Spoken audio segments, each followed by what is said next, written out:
Rebecca, you may begin with the. Yes, just a minute. Just a minute.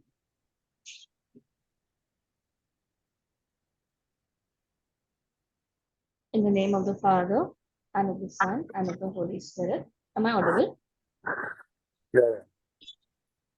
Dear God, we come to you with hearts full of gratitude for the opportunity to conduct our BCBA webinar. Grant us the wisdom to impart knowledge effectively and the compassion to understand each participant's needs and the clarity to communicate our message. We thank you for guiding our preparations and ask for your blessings upon this endeavor. Grant us strength, clarity, and the ability to make a positive impact. In your name we pray. Amen. In the name of the Father and the Son and the Holy Spirit.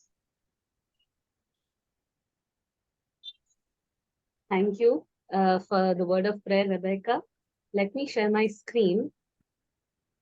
So I would like to welcome each and every one of you, especially our speaker for today, Dr. Sanjay Awale, to give you a small glimpse of our BCBA webinars. We began the webinar initiative in the beginning of the pandemic as an initiative to keep our monthly meetings ongoing. And we were very successful in ensuring that each and every month we met online. We did a lot of networking and we had some very wonderful and highly impactful speakers. This is our restart of our webinar initiative. And definitely, as the phrase goes, your network is your net worth.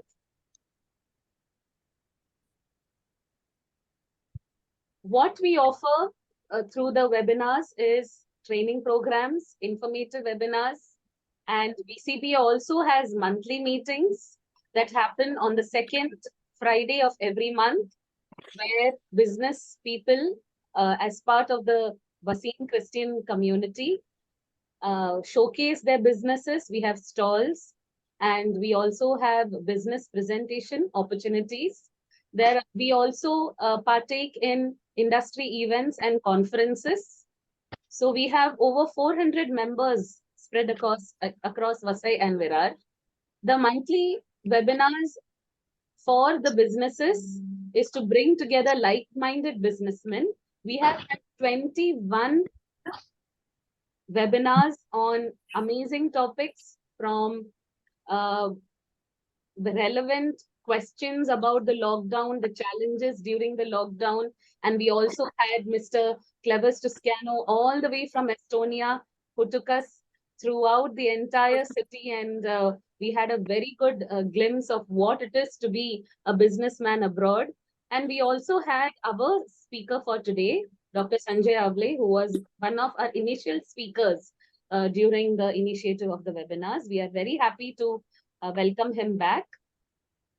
BCBA has been created with a vision to provide a platform, a networking and a creative networking environment that suits your business. We have had over 80 plus meetings. We have 400 plus members, 75 plus esteemed speakers so far. And some of the reasons why we must attend the webinars for those who are watching this as a recording is to give you a structured support. Through our webinars, we would like to initiate an interactive learning experience where you can learn from subject matter experts all over the world. We would like to create a healthy business community, not just among the Christian community, but also beyond.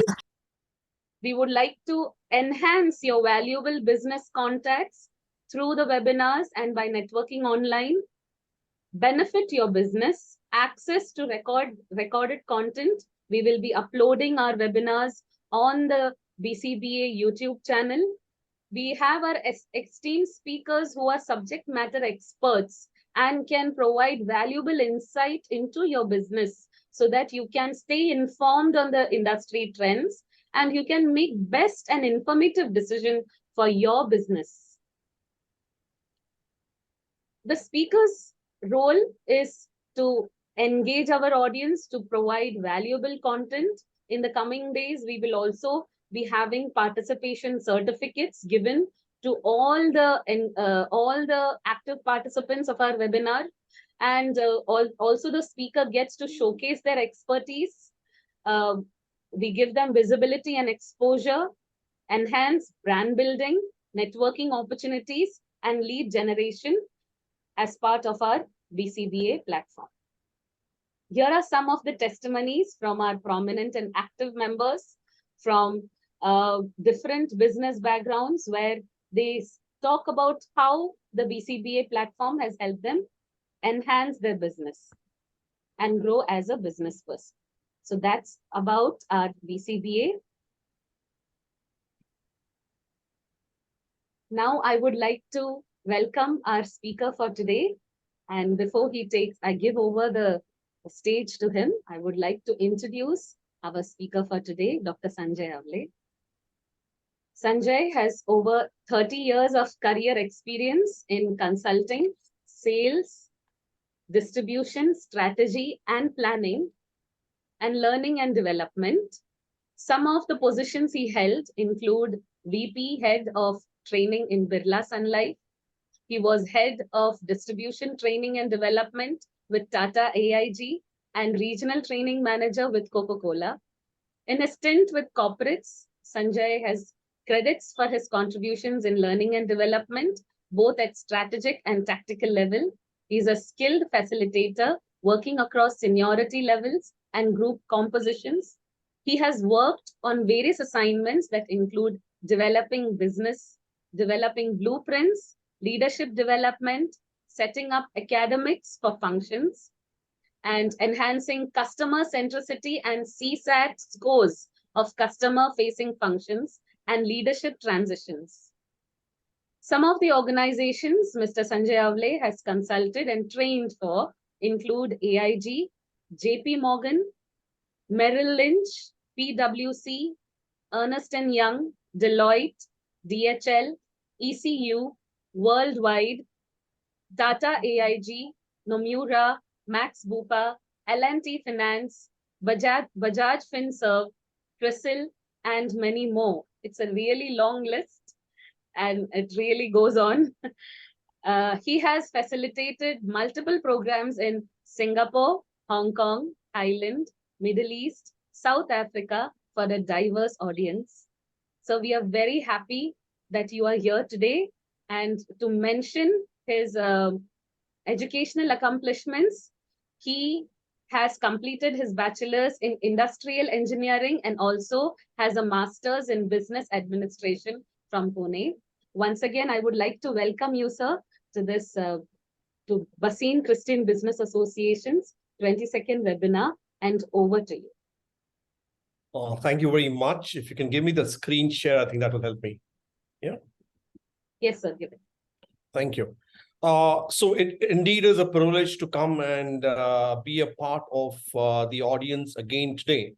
And I remember addressing this forum somewhere just when COVID had started, and interesting to kind of get back and kind of interact with all of you today. I remember when I came in at that time, I guess it was COVID time, many people were there at home, and we had about 50 plus individuals who were logged in. I know number is less, but I guess, things just pan out the way they pan out, and anybody who's been an entrepreneur needs to know to take things in his or her stride. My talk today is going to be dwelling on the essentials of success for an entrepreneur. And the way I plan to deal with this is a part of it is obviously my journey as an entrepreneur since 2009. And the lessons that I've learned, and when I observe people and when I observe other fellow entrepreneurs, and the kind of things that they do, the kind of success that they have experienced, I think there are a lot of lessons to learn from being an entrepreneur. So essentially, we will consider some of the essentials of success. I was reading one of the articles yesterday as I was preparing for the session, And that article was on the Lord Jesus Christ. And that article went to say that, the Lord worked for a certain part of his lifetime on this earth. And his ministry only started after he was 30. And so the writer goes to say he possibly worked in the carpenter's shop. Obviously, his father was a carpenter. He would have made chairs, he would have made tables, he would have made some furniture. And the Lord was used to doing things with his hand. Now, he was not the best businessman, because that was not the purpose for which he had come.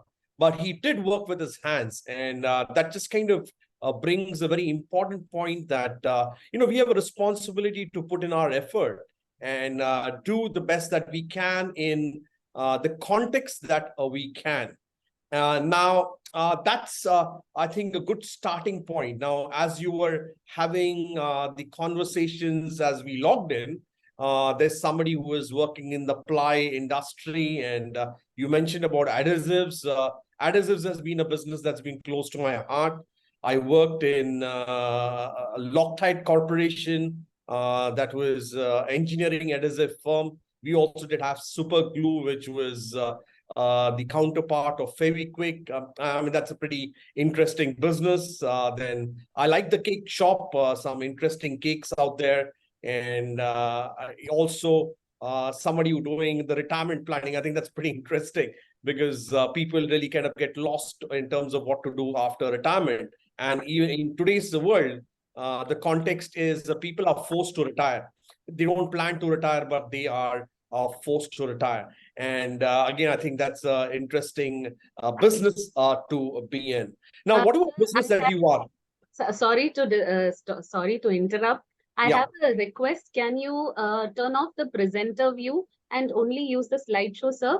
Because we can see I'll the do that. entire laptop here. Yes. You can only go for the slideshow. It would be great. Is this good? Yes, that is also fine, sir. No problem. Okay, fine. Not a problem. I shall do that. Yeah. Yeah. So just kind of moving forward. If there is one thing that an entrepreneur needs to keep in mind, and this is a quote. They don't know who has made that quote, but obviously it's titled as unknown. It says that if you can't see yourself as a winner, you can't perform as a winner. Now, if you don't have it in your head that you can win, if you don't have that belief that you can win, then you're never going to be a winner. I think this is extremely true because, it all starts in the mind, whether it is possible to be done. And, many people, they come up with various excuses why they can't do certain things in life. And, why they cannot work, why they cannot do something that keeps them gainfully employed or gainfully engaged.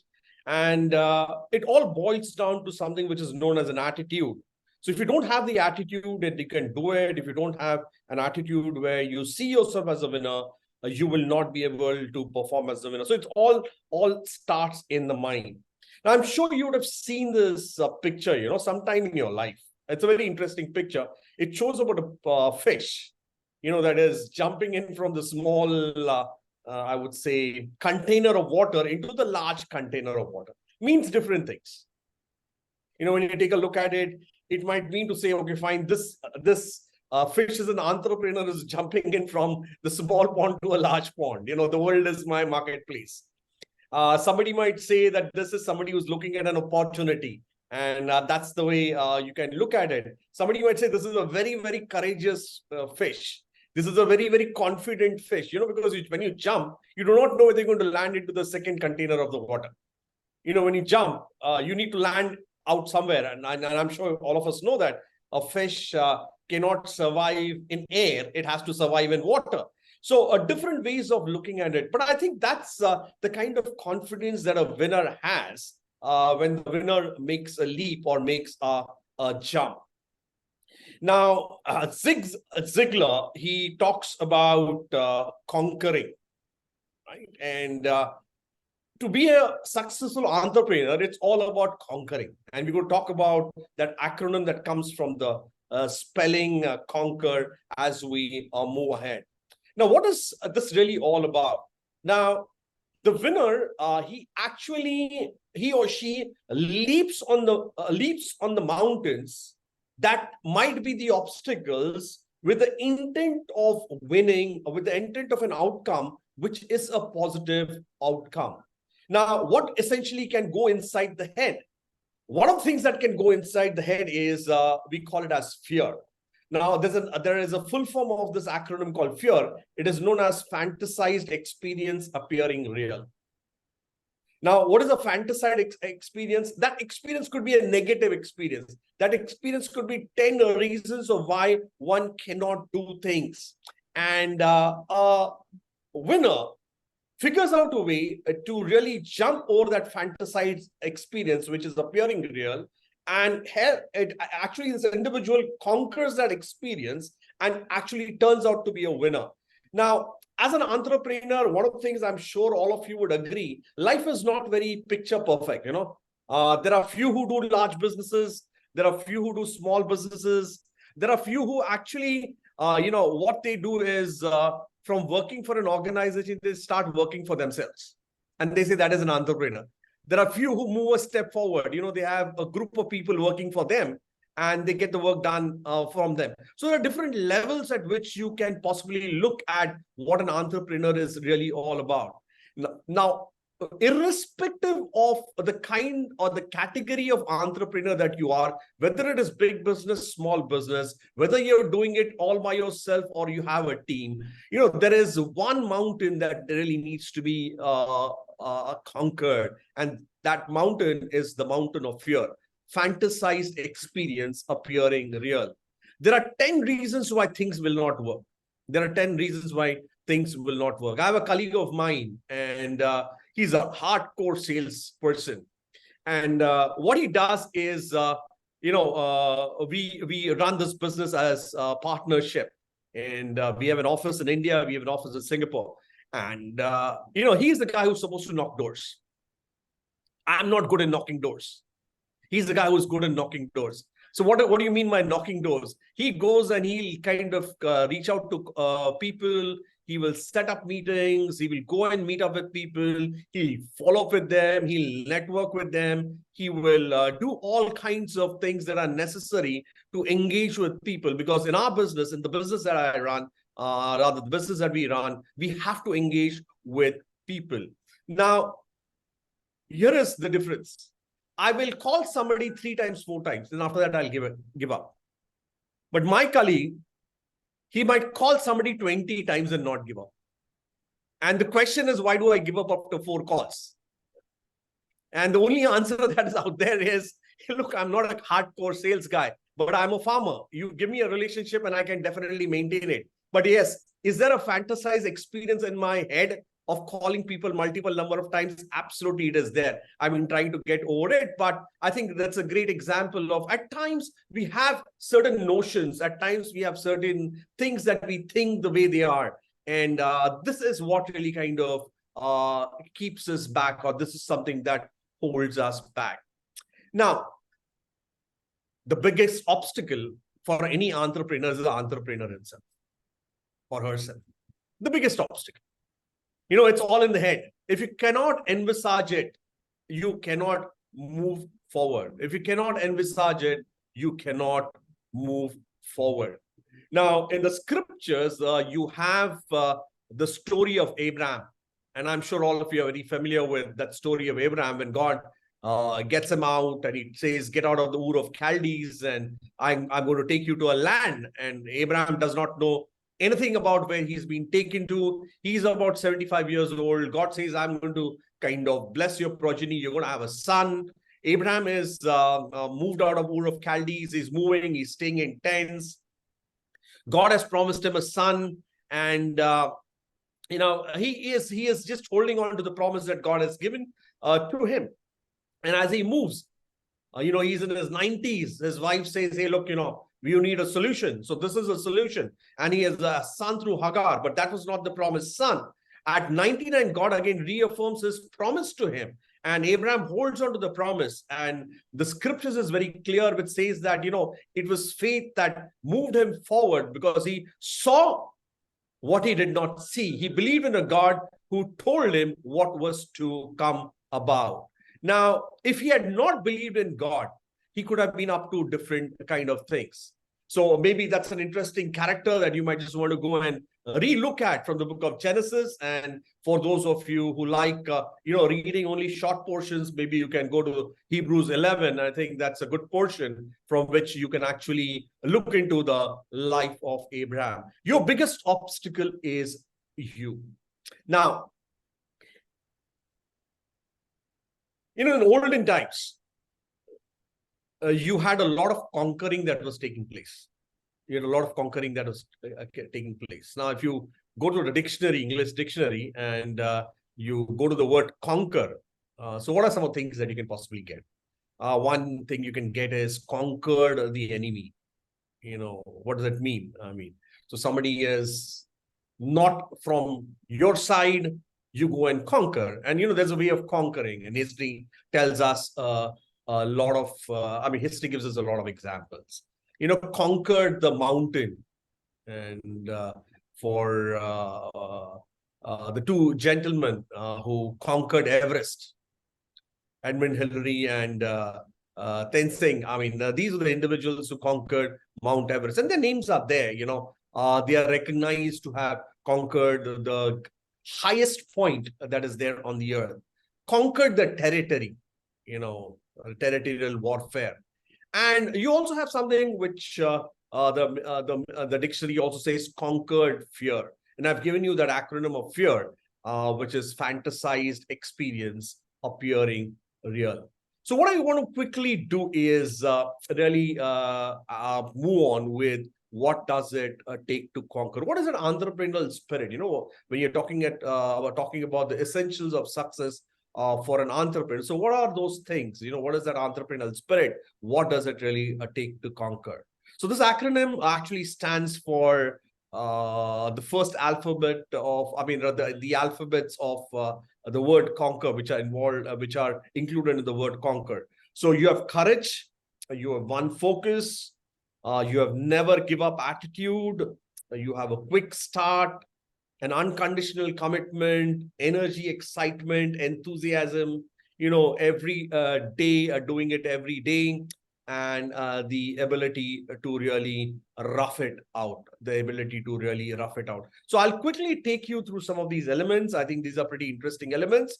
The examples that I would be possibly taking out here are examples from the secular world. Some of the examples are well known to all of you, but there are very insightful examples as far as this entire framework is concerned.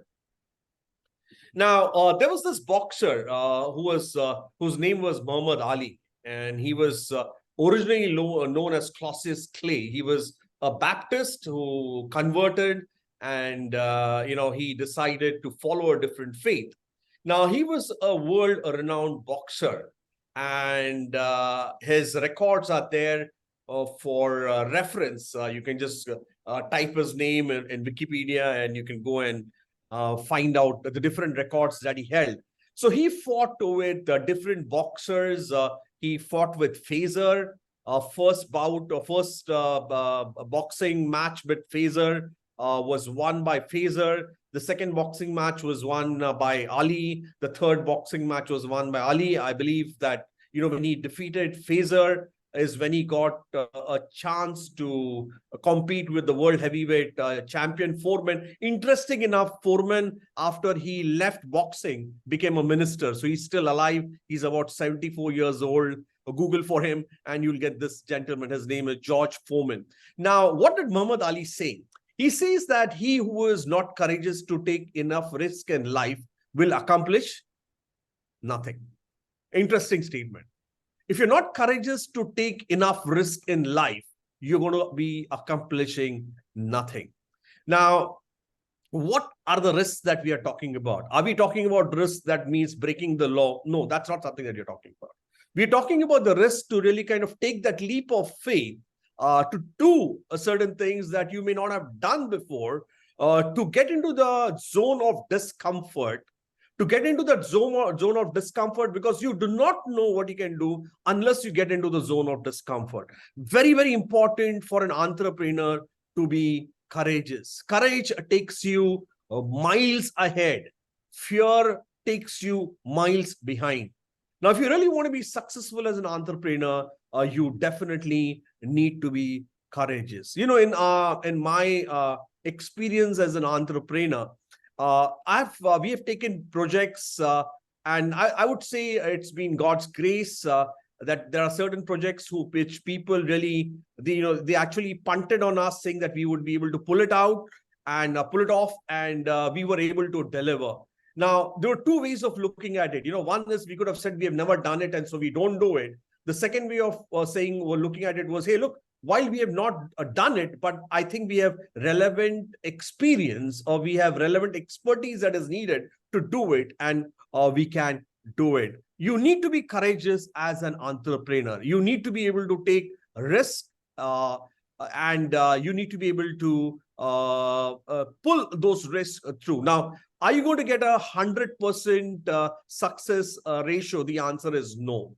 Even Muhammad Ali did not win all his fights. I believe he won 60 odd fights. He lost 5 odd fights, if I remember that correctly. You cannot win everything. You cannot win everything. But at the end of the day, if you're not courageous, if you don't take the risk, you're going to be accomplishing nothing. Now, when I kind of quit the corporate world, and I'll talk about it later on, is I did dabble with one business. A friend of mine is still continuing with that business. But I didn't, I kind of possibly realized over a period of time, I said, maybe that business is not for me. And then I kind of moved into something that I was good at, and that I had certain core competencies in. Now, the second alphabet out there is O, and obviously that's got to do with one focus. Now, this bowler is a well-known face, and for us from Mumbai, he was a member of the Mumbai Indians, Lasith Malinga. Right now, he was a bowler, rather he's a bowler. He doesn't bowl now, obviously he's retired, but he was a man who was known for accuracy, who was known for consistency, who was known for control, right? And he was known for focus, right? He was known for achieving what needed to be achieved. Now, before we had our Jasprit Bumrah, we had Lasith Malinga. And Lasith Malinga was a person who could knock off wickets with the Yorkers that he bowled. Now, so what does this really need? Was Lasith Malinga all about speed? I think the answer is no. He was not all about speed. He was about variations. He was about, utilizing the ball. He was about utilizing the seam position. He was about utilizing the conditions. Did he get hammered once in a while? The answer is absolutely yes. But he also knew how to bowl his Yorker. He also knew how to vary his speed. And he knew what he had to do. And I remember seeing an interview of Lasith Malinga. Mind you very well, he was not very fluent in English. But, he said, my job is to take wickets. My job is to take wickets. And his focus was on taking wickets. Now, the next alphabet is the alphabet N. Now, here is a gentleman who is a renowned gentleman, Nick. And Nick has spoken to nearly 2 billion people on this planet. 2 billion people is not a small number. And he was born with a condition that is one in many millions, it is a condition which is a difficult condition. He doesn't have limbs. All what you can see is his leg, and you can just see a thumb and a toe and one finger in the leg, and that's all he has. He's a motivational speaker. He does things that you and I don't do. There are multiple videos about him. He surfs, he can head, he dives, he can sit on a horseback, he plays golf, and he fishes, and he has figured out a way of doing things. Now, he talks about, there are choices in our life that we make. One choice is of giving up. His story goes like this. I believe in his teens, he also tried to commit suicide by drowning himself in a tub of water. And, by the grace of God, he didn't die. His parents, when he was born, his mother refused to look at him for a few days. But after that, they said, if God has given us a child, we'll bring up the child in a normal way. And he found his calling, and he found his space. And he now talks to, he does a lot of work in the prison ministry. He is a motivational speaker. I believe he has visited India a number of times. He has been a speaker in Andhra Pradesh, in Tamil Nadu. I believe he's also come to the other cities in India. And you know what he says? He says, no arms, no legs, no worries. No arms, no legs, no worries. See, I was never crippled until I lost hope. You're talking about what really takes place in the mind. And I think what you can really learn from this gentleman, go and read about him. What you can learn from the gentleman is, if you're not doing something, then the big question that you need to ask up is, what is your excuse? What is your excuse today? We are very innovative in, coming up with excuses. I worked in the insurance sector for about 8 years, and we had agents. So I was responsible for training. And, when an agent doesn't produce, he doesn't earn. And so when they don't earn, we used to call them in for a conversation. And the sales manager or somebody used to have the conversation. I've sat on some of these conversations to really understand what is transpiring. And, every time we called somebody in, they had excuses. Now, some of the excuses were legitimate. For example, a spouse being unwell, mother, father being unwell, and a person not able to spend time, and so on and so forth. But I think what you realize is, while there could be 20% genuine excuses, 80% are all humbug. 80% are all made up, right? And when you look at Nick, I think the question that you can ask yourself is, hey, look, what is your excuse? Now, here's a man who has a never give up attitude, never give up attitude. Nick is married. He's got a beautiful wife. He's got 3 children. I think you can just Google for him. There are so many nice family pics about this man. And he is more about, he is a man with a ministry. He talks both in the secular world and the Christian world. And, there are thousands who listen to him, thousands and thousands who listen to him, and thousands who cry when he addresses them. And I think extremely powerful, never give up attitude. Now, the next alphabet in the word conquer is the Q, which is the quick start. In today's world, in the corporate circles, in leadership roles, one of the necessities is, when leaders are recruited, is the bias for execution. So when leaders and senior leaders are recruited, one of the areas that is tested, one of the areas that is probed into is bias for execution. Now, think about an entrepreneur. You don't have a choice. You have to have bias for execution. Because if you don't have bias for execution, everything will be theoretical. There are certain businesses like the MLM businesses. Now, it's a different kind of business. But you realize that if there is no bias for execution, that business will just not operate, because that entire hierarchy will not operate. Now, what is this bias for execution? Bias for execution is not to over intellectualize things, but to actually have a quick start. Now, look at the vehicles that I mentioned. There's some of the vehicles, the first time I looked at some of these names, you have a Bugatti. I mean, I'm sure we have heard of Bugatti. Then McLaren, Senna, Bentley, I'm sure we have heard about that. But some of these names are obviously names that we have not heard about, right? And against that, you have the speed at what these vehicles go, and mind you very well, these cars, when you press the accelerator, they accelerate. It's not the dhakka start. Yeah. It is not dhakka start. So, it is a quick start. And when that is a quick start, I think, as entrepreneurs, you need to have a quick start. I don't know how many of you heard of design thinking. And in design thinking, one of the things that is spoken about, it says fail fast. It says fail fast, because if you fail fast, you know that you need to change. But if you keep on pushing things, what would have happened today happens after 9 months, and you have already lost those 9 months, right? So a quick start is absolutely essential for an entrepreneur. So whatever you are in, if you want to do some changes, get in with a quick start. Don't over intellectualize it. Planning and thinking is not bad.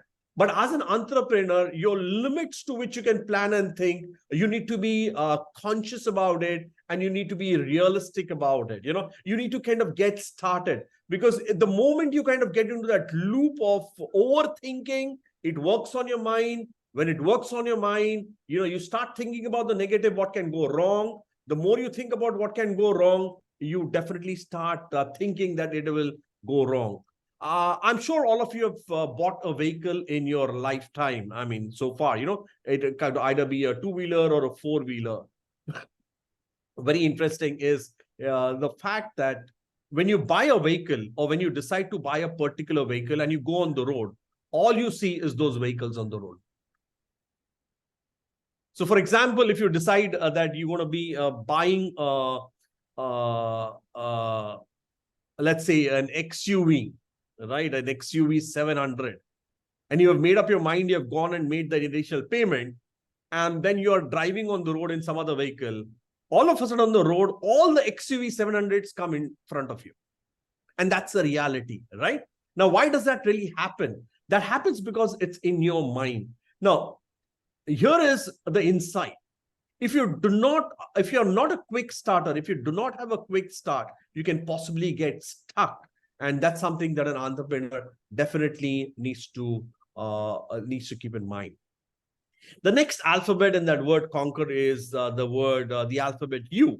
Now you have Sylvester Stallone out here, and I'm sure some of you would have seen Rocky 1, Rocky 2, Rocky 3, and Rocky 4. And, he made that Rocky into, I would say, a cult kind of a following. People swear by all those movies. And this was an underdog who goes on and he wins. And the way he goes through that experience, the way he gets battered. Now, what was this unconditional commitment of Sylvester Stallone? The story goes like this. When Rocky 1 had to be made, Sylvester Stallone, he literally had to put all his money to get this movie up and on. And I believe that he literally had to pull strings to get that money to kind of film this movie. And not only he had to do that, but he had decided that he was going to be Rocky. He was going to be that boxer, and this is a boxing series. So for those of you who love sports, I'm sure this is an interesting series or movie. So he had to build his physique in such a way that he could appear like a boxer. He could have the strength of a boxer. He could have the stamina of a boxer. He could be convincing enough on the screen as a boxer. He could go through that experience as a boxer. That's the way he kind of defined himself. Now, in order to do this, you definitely need to have something which is known as an unconditional commitment. Unconditional commitment. He says, I believe there's a inner power that makes us winners or losers. And the winners are the ones who really listen to the truth of their hearts. And that is what differentiates the winners from the losers. The winners, they go with what they need to go ahead with. He also says, I take rejection as someone blowing a bugle in my ear to wake me up and get going rather than retreat. What do you do when somebody closes the door on your face? Now, I don't know how many of you have ever tried selling vacuum cleaners. In my initial career, I did a very short stint with a company known as Modi Business Machines. It was a very, very short stint before I joined Loctite, the adhesive company. And I think it was about 2 months or maybe 3 months, if I remember that correctly. Now, in those days, I'm talking about the 1990s, Computers were not widely used because obviously they were expensive. It involved in investing a lot of money, and you know to sell those electronic typewriters was not easy business. It possibly was a bit easier in the 80s, but in the 90s, it was not an easy business. So I still remember selling some 2 or 3 typewriters, electronic typewriters at that point of time. To sell those 3 electronic typewriters, I had to take 50 closed doors on my face. And when you get a closed door, you feel disheartened. You feel really disheartened. Now you have 2 choices. Either you can get up and go to the next door, or you can just say, hey, look, it is not for me. In the insurance business, we always say when a door slams on your face, just remember that you are 1 door closer to where you're going to close the sale. And that's what this is really all about. Unconditional commitment. The word E, the alphabet E stands for energy, excitement, enthusiasm every day. It is contagious. Now, as you grow older and, most of you are very young, as you grow older, what you realize is the magic that you bring to a conversation is the attitude you bring in the conversation, is the energy that you build and bring into a conversation. It's the excitement that you bring into the conversation. It is the enthusiasm with which you come into that conversation or that engagement. Now, this needs to be done every day. This needs to be done every day. Now, there are going to be days when you would say, okay, fine, this is enough. This is, just leave it. But on that day also, you'll need to tell yourself, hey, you need to get ahead. When we are building, the consulting business in India, we had those tough years. And I still remember my colleague flying in from Singapore. We used to go meet clients. And one day I remember he was staying in JW Marriott's in Mumbai, close to the airport. And, we did our morning 2 meetings. And the next 2 meetings got cancelled. And we were just not closing anything. So I still remember we got back to the hotel, we went to the room, we shut the lights and went off to sleep for 2 hours. We said, mind is not working. The best thing is to shut up. But after 2 hours, we got up again with some energy and enthusiasm, and we again started calling.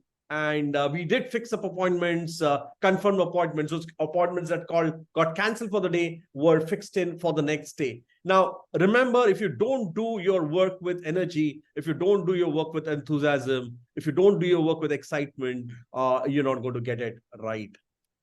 That brings me to the man. This is a man who has been in the newspapers in the recent few days, right? 50 ODI centuries, Virat Kohli, and what really stands about him. I'm honestly a Rohit Sharma fan, not a Kohli fan, but I think where credit needs to be given, it needs to be given. He has defined the limits for what a sportsman ought to be. If there are people in team sports, he definitely is one who stands out. And his level of commitment, his level of fitness, his level of working on himself. He came in from a simple family in Delhi, but the way he worked out his life and the way things have fallen in place for him, it's not out of luck, but it is out of hard work. You can't play this game unless you're good, unless you are there. Because if you're not there, if you're not good, you can never make it to the Indian team. And he's been playing for the Indian team for years now.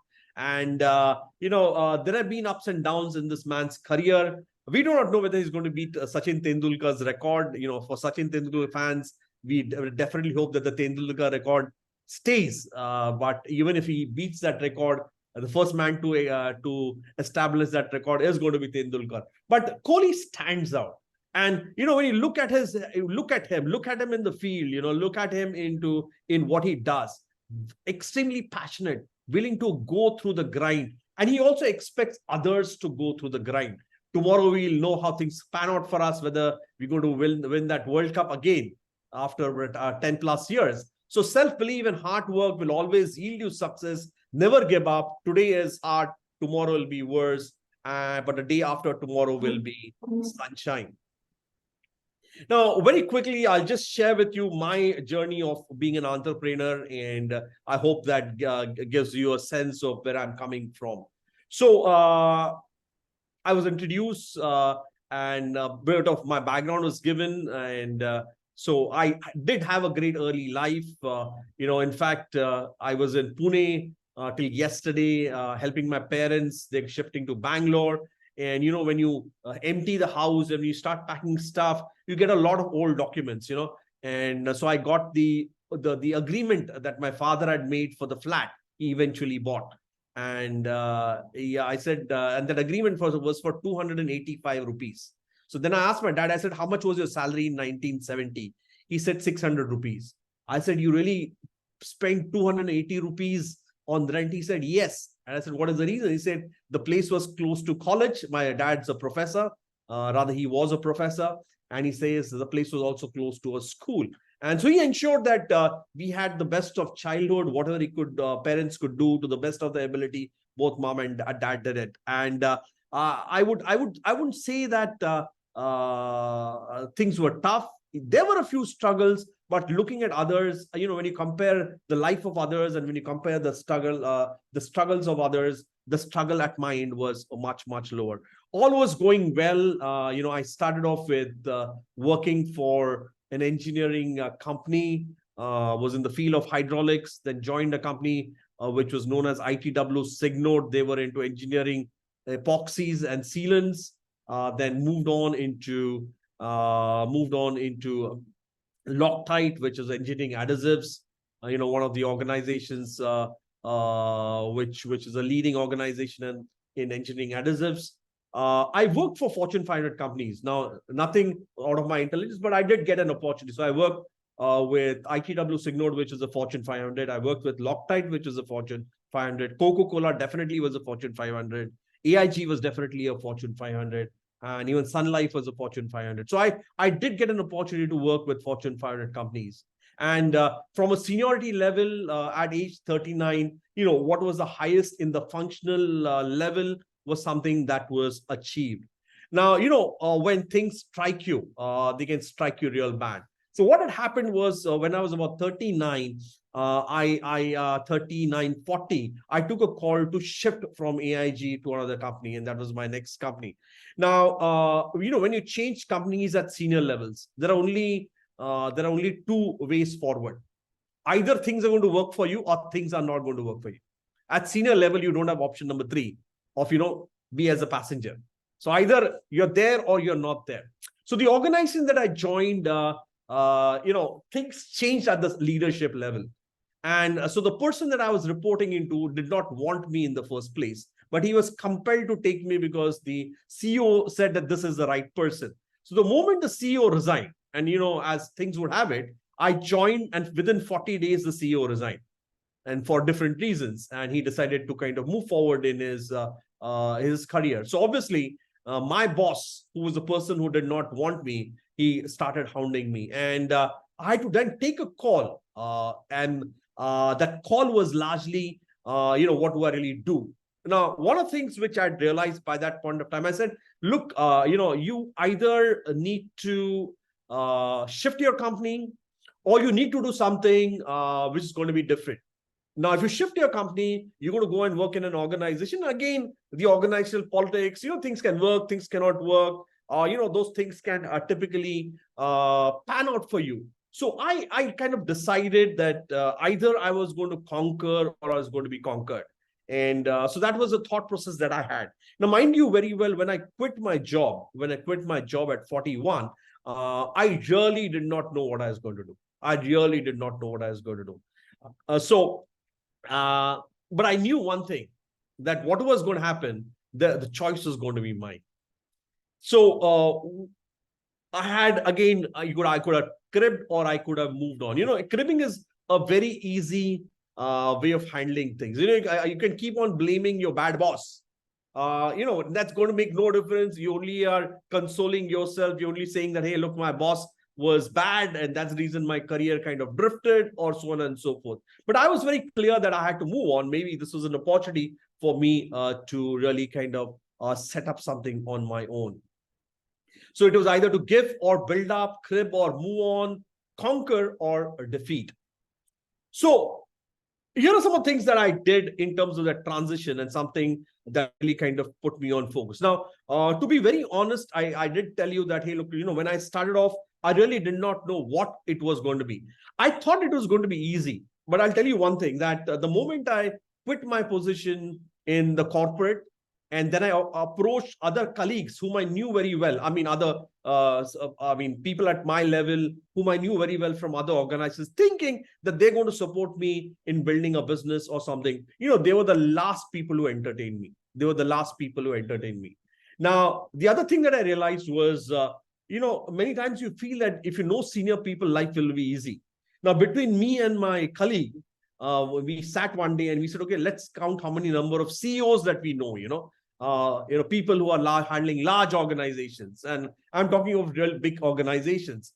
And, we came up with a list of about 20. But reality is, none of the 20 have given us any business in our life. None of the 20 have given us. I can go and stay with a few of those people. I can go for lunch, dinner with them. I have been with them. If I call them, they'll pick up my call. But none of them have given us any business. And I mean, literally, I learned that lesson earlier on. I never, ever, talk to them about business unless they ask me, what am I doing? And that's where I really talk about them. Now, so there are, those initial hiccups were definitely there. Now, one of the things that had to be dealt with was, you need to kind of move on. So going back to the basics, looking at a skill set that you have, leveraging on what really comes naturally, training and engaging people came naturally to me. And that is what I decided to kind of move on with. Now, the mantra was, I will not give up. That is not good enough. You really need to start planning, you start executing, and you need to dream of really kind of doing it. Now, mind you very well, when I was an employee, I never had done business outside India. I did travel, but never for going and doing something outside India. But as a businessman, as an entrepreneur, these doors opened up for me. Now, I had always dreamt of going and doing that, and that dream came very, very, very, very true. Now, how do you really kind of make it real? How do you go take that step forward? It starts off with really kind of putting it down on paper, saying, hey, look, this is what I really would want to do. Now, what you put down on paper, now let me give you a very simple trick, that is known as a pencil and the paper trick. It's known as a pencil and a paper trick. Always keep a pencil, always keep a paper with you, and a writing pad kind of thing with you. And you can always remember something that is extremely important is for you to write down things. What do you want to do? What do you feel that you want to do? What do you want to accomplish? Now, the reason that you write it with pencil, many times you write something and you want to rub it off. You can't rub it off if you write it with pen. You can't rub it off with pen. So when you write it with pen, it becomes as if it is etched in stone. But when you write in pencil, you can do those changes. You can do those. You can make those subtle changes. You can fine tune it, and that really works. So I'm a pencil and a paper man. In fact, in my bag, in all my travel bags, you'll see a pencil and you'll see a writing pad, and you'll see a sharpener. You have those pencils with those rubbers. So I have a pencil with those rubbers, and I also have a sharpener. So that's something that I do. Now, there are things you can control and there are things that you cannot control. There are so many things that I cannot control, which I would like to control. But the day I accept that I cannot control those things, life can move on a bit more easier. You have a category of people who are perpetual cribbers. They crib. They grumble in the morning, they grumble in the evening, they grumble at noontime, they grumble for everything, Now, why they grumble? Because they grumble because certain things are not happening. They don't do what they are supposed to be doing, but they grumble on things that are not happening. So learn to control things that you can and respond. And that's where the power is. When everything fails, can things fail as an entrepreneur? The answer is yes. You press Control or Delete. that's how you use the computer, right? Move on, don't get stuck. If everybody who's been an entrepreneur is, I would say, many business ideas come up, right? But all business ideas do not see the light at the end of the tunnel. Because that's how business is. Because if all businesses are going to be successful, everybody would have been a businessman. Everybody would have been a businessman. So when things are not working, rather than breaking your head, rather than cribbing about it, move on, move on. And there's nothing wrong in moving on. And I told you about one of the shifts that I did, because when I got out of the corporate world, I did not get into training. I was doing a bit of training, but I was also trying to do something different. But when I realized that it was not working for me, I decided to focus on learning and development. Challenge yourself. Think about it. When is the last time you challenged yourself? When is the last time you went out of your comfort zone? When is the last time that you tried to do something different? That keeps you sharp, that keeps you motivated, that keeps you excited. And if you want to conquer, learn to challenge yourself. So life is not simple. There are going to be successes and failures. There are a million startups in the world, and only a few reach $1 billion valuation. But I think the key thing out there is never give up. If Bhavesh Agarwal and Ankit Bhati could have given up, there would have been no Ola. If Ritesh Agarwal had given up there would have been a no Oyo. I guess O is a trick because O appears in both the names. But I think, these are the people who stuck on with it. And mind you very well, these are people, and they did not get success overnight. But when success came, the multiplication of that success was far greater. Now, can you have smaller entrepreneurs? The answer is yes. Can you have larger entrepreneurs? The answer is yes. You might get a different pace, but I think the most important thing is really not giving up. Now, remember the acronym for KISS. We call it keep it simple, super simple. Don't complicate it. So how do you really do it? Now, it all comes to getting business. It all comes to achieving the business outcomes that you would like to do. So achieve the business targets, exceed and excel. Never ever drop your targets for the year. Never ever drop your targets for the year. Your business has to grow. The year you decide that you're going to do downward kind of a correction, you need to rethink a few things. Acquire new customers. Business is all about growing, and I'm sure you'd agree with me on that.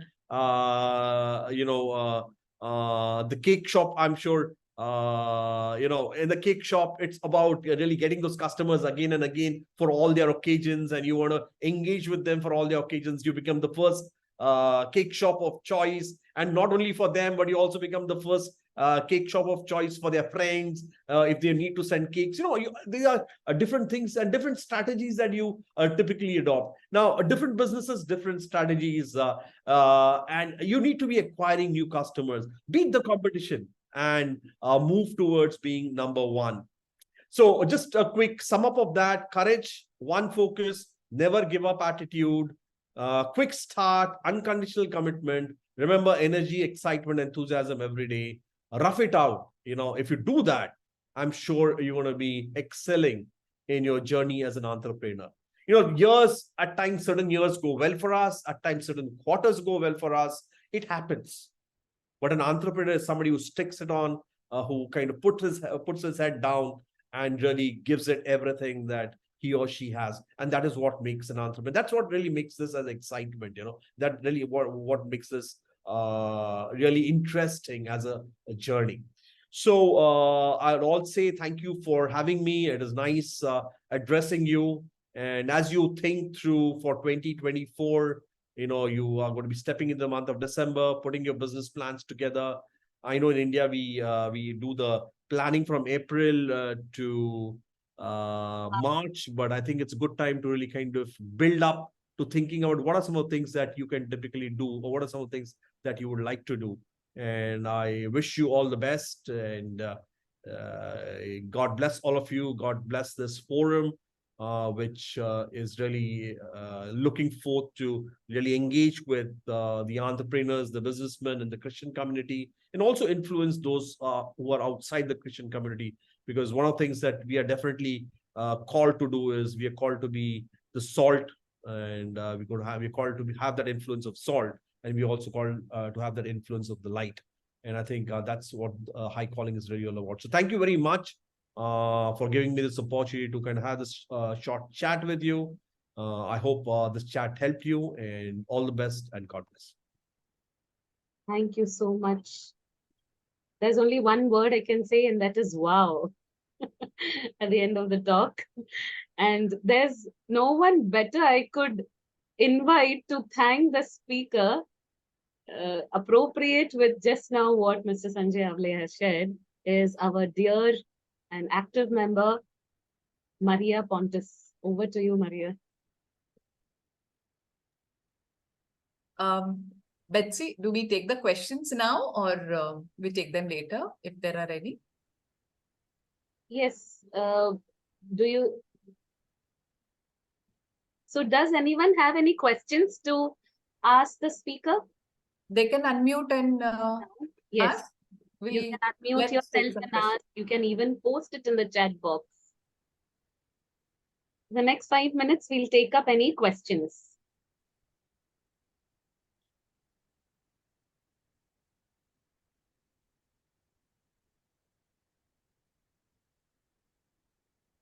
So there's a question from Deepak to Mr. Sanjay Awale. Why do we delay decision making? I think that's a very interesting question. Why do we delay decision making? You know, when you take a decision, you're forced to act. You're forced to act. Now, that is reason number one, is you want to push the action. You want to push the execution. The second thing that you delay decision making is for the reason of failure. You don't want to fail. Now, design thinking, and I think this is very true. And for those of you who would like to do something in terms of personal development, and I think just go and do something on design thinking. I did a course from Stanford during the COVID.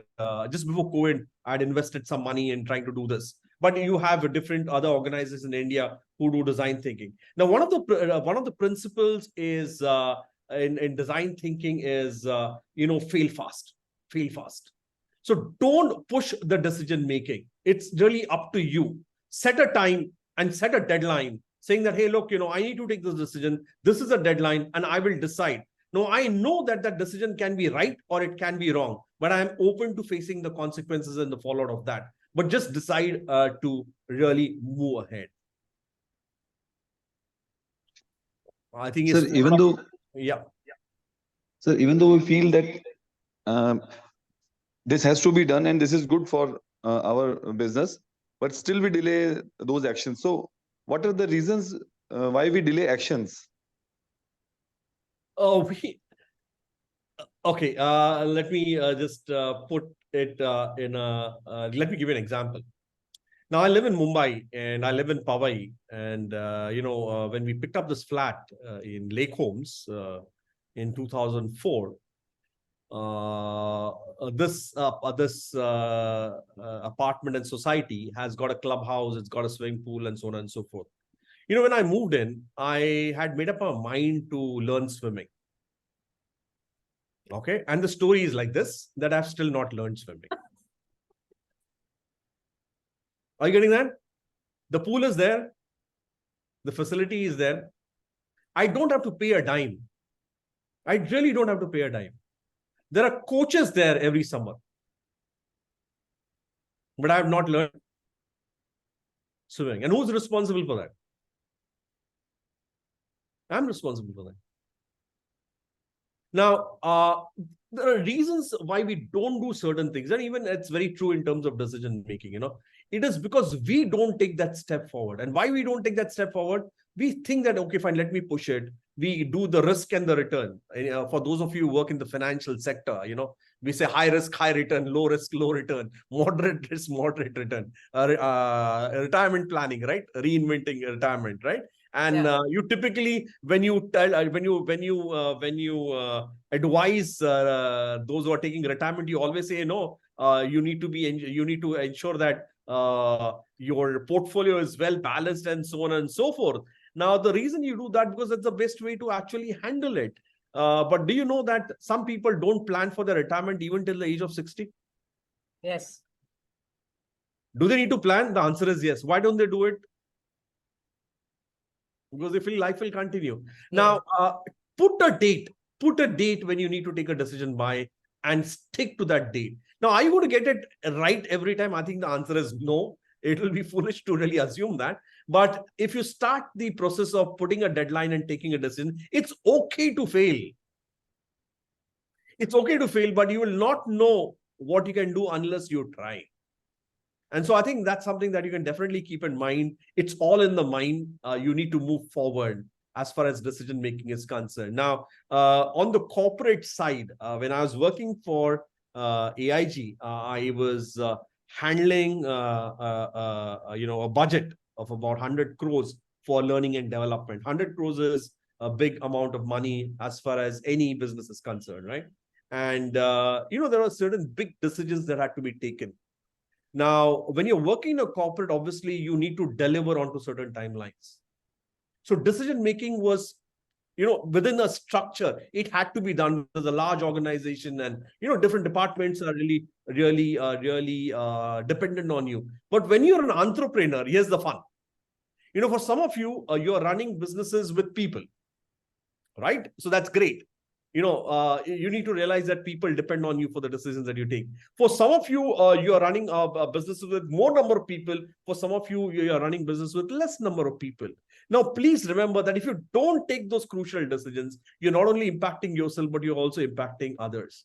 So don't delay decision making, put a date and take that decision.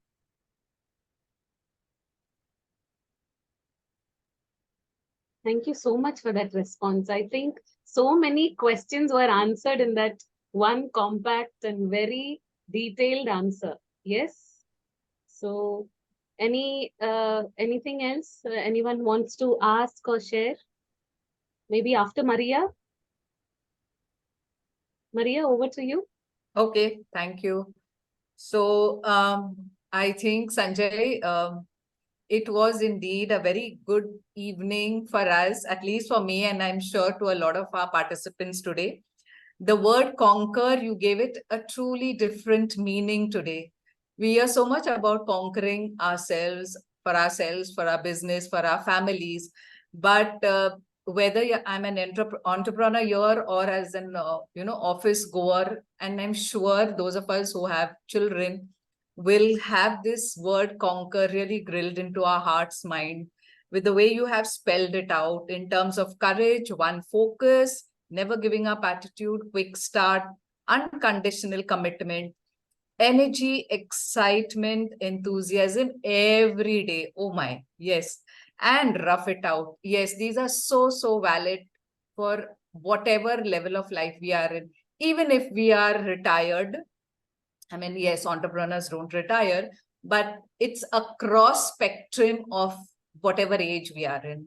So I want to thank you very much for this awesome educative evening you've had for all of us.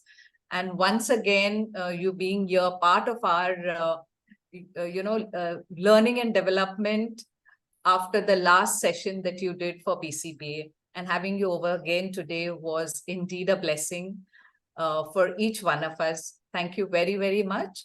And we would love to be in touch with you and share some of our, peaks that we conquer. I'm sure we would love to send you little notes separately, remembering you today and for what you shared with us. Thank you very much, Sanjay. Thank you. And all the best. Thank you.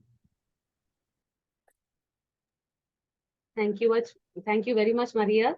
The forum is now open to all the other participants who would like to share anything, say anything, talk about your experience on the webinar today. I can see Arvind there. Hello, Arvind. Left to unmute, yes. Hello, good evening, Ruben. Good evening, I'm Arvind Bole. I just retired from Air India, from the HR department. And it was very nice to be a part of your team, and very thankful to Mr. Sanjay Awale who is from our Mumbai, and he stays in Powai. I stay in Bandup only. So his experience was awesome. Means the way he described each and every part. And I say in the training industry, it is very important.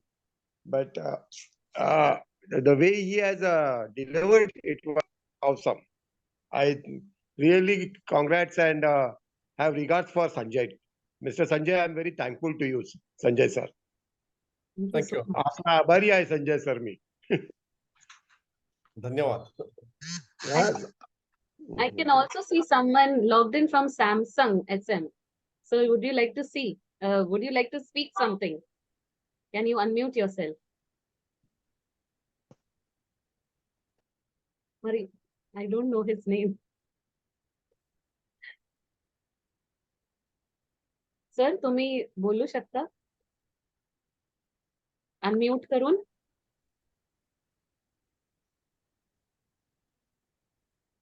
Yes.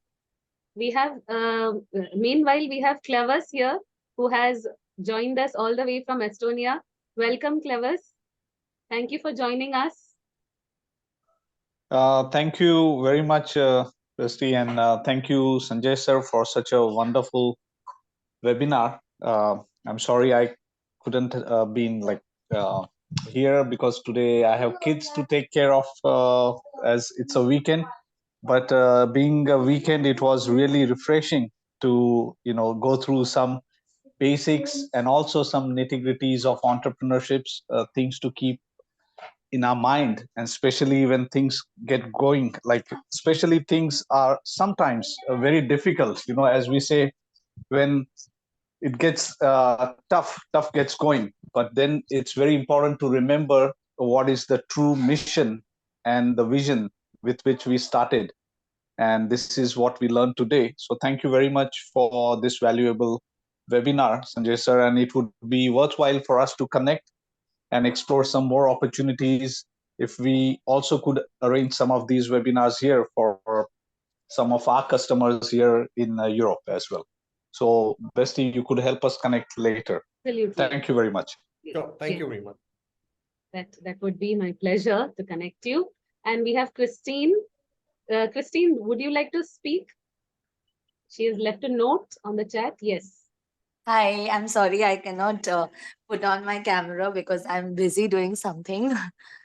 And yeah, the session was very practical. The illustrations were very good, especially, it was very, I joined in late, but I really liked the fact the entire thing about conquering and making appropriate decisions. It was taken very well, because if you are an entrepreneur, you're not only responsible for yourself, but the members, the employees, their families. So making appropriate decisions and making this, not delaying, that's very important aspect that was touched upon. Also energy, which is very important, because you have to be self motivated every day. You have to come in with a vision, and you have to give your vision to the others around you. So it's you spreading that vision. So if you are demotivated, you are slouching, you are someone who is not motivated, you're not going to win every day. As he said, you're not going to win every day, but you have to be that spark, and you have to visualize that spark, which is very important. And he shared about Nick, Muhammad Ali, and very good Malinga. So me and my husband had a good seeing of the entire session, though we couldn't come on we couldn't come on camera, but we did really like it, and appreciate your efforts for getting us into these sessions, because as an entrepreneur, learning is non-stop. It's always good to learn from someone who's experienced. It's always good to get something that will take you at least to run that race. So thank you very much, everyone. Thank you, Christine. I hope you can spread the message and bring more of your students and your base your contact base next time. Yes. Rebecca, I think you have a very good takeaway today. Would you like to add anything? There were one or two pointers which were directly aimed at you. Yes, it was. It was very enlightening and very useful, because for me, I've just started the business, so it was definitely like kind of a wake-up call, you can say, to push further and increase the business and do things. So yes, it was a very enlightening seminar. Thank you so much, Mr. Sanjay, Dr. Sanjay. I'm very glad to say that, Sanjay sir, you'll be very happy to know that Rebecca had just walked into the BCBA meeting one day, and she found that, yes, she can become an entrepreneur. And she also found the person who would give her the shop and a person to motivate her to open the shop and people to motivate her to run a business.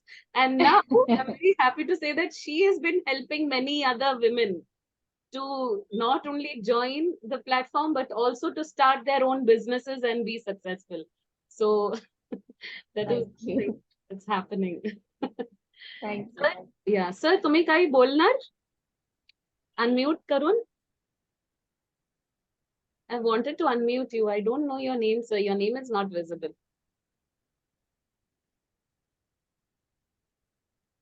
There's some glasses in the background. Yes, it's Sam. It's just Kamit Samson. Okay, anyway. So thank you everyone for joining us today, and hope to see you very soon with another powerful topic. And please let us know in writing how you enjoyed, and please share on our BCBA groups and share the word about the BCBA webinars with your friends and with your family. Good evening and have a very wonderful evening, all of you. Take care and God bless. Thank you, Bestie. Thank you, Sanjay. Thank you, so much. everyone. Thank you, everyone. God bless. Thank Bye-bye. you, Dusty. Very nice Bye-bye. to interact with you also. Yes, thank you. It If was the everyone first time. can, yes, yes. If But, everyone can turn on their video, we can take a picture. yeah. Even for a second, like just for a few seconds. Yes. Okay. Smile. That's it. Thank you, everyone. Good night. Take care. Good night. Take Thank care. you.